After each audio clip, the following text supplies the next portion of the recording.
If you're driving at 70 miles an hour, that means you're travelling 30 metres every second.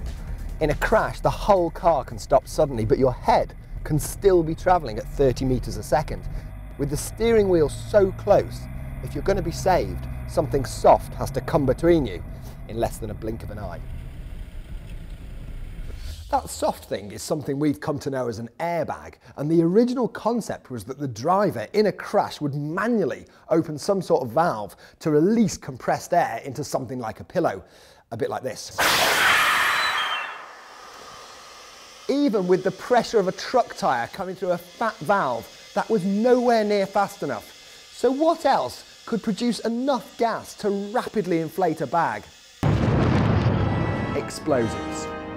The power from an explosion really comes from the rapidly expanding gas produced. And in 1960, a Japanese inventor realised that this could be the answer. But there are lots of different explosives out there, and the problem was finding the best one for the job. I've got two airbags here, powered by two different explosives. I've wired them together so I can set them both off at the same time, and hopefully we'll see the difference.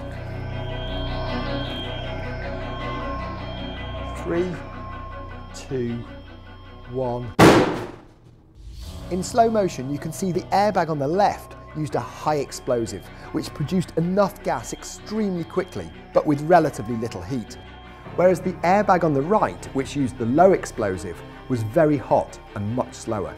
So slow that you'd probably hit the steering wheel before it set you on fire. Even if your airbag manages to pop up in time, you're still not out of the woods.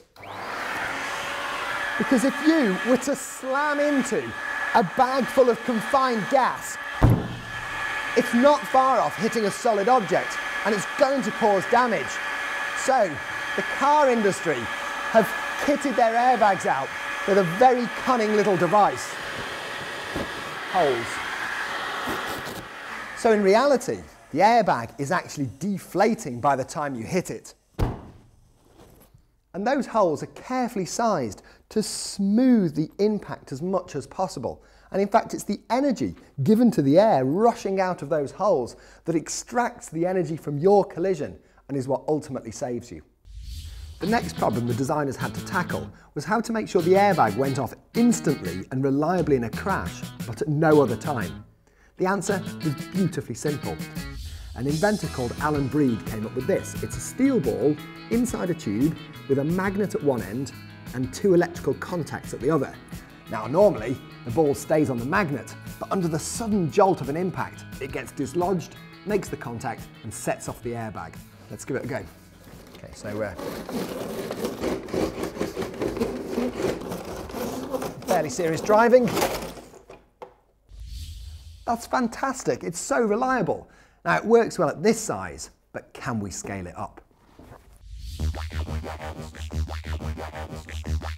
I know from experience that when this thing gets fired down the track and into a metal post, it's a pretty harsh collision. I want to see if I can use my new knowledge of the airbag system to make it a safer ride.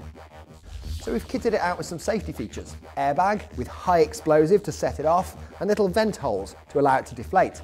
Our steel ball and magnet switch to deploy it at the right time. And instead of me, a melon with a pair of goggles. Best of luck, mate. 3, 2, 1.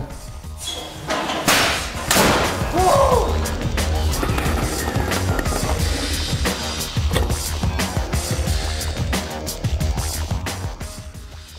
He's okay! He's okay! Well, there we go. Airbags. A very clever combination of high explosives and surprisingly low technology.